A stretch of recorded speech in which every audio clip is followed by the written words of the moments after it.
Hiç basmadan yine dağlar geçip verin gideyim.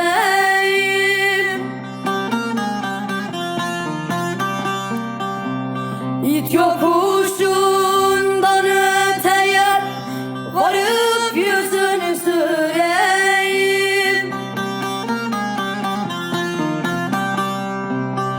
Varsın da vursunlar beni, gamsızım ben kedersiz. Ölüm benim can yoldaşım, al gün sürgün çaresiz. Varsın da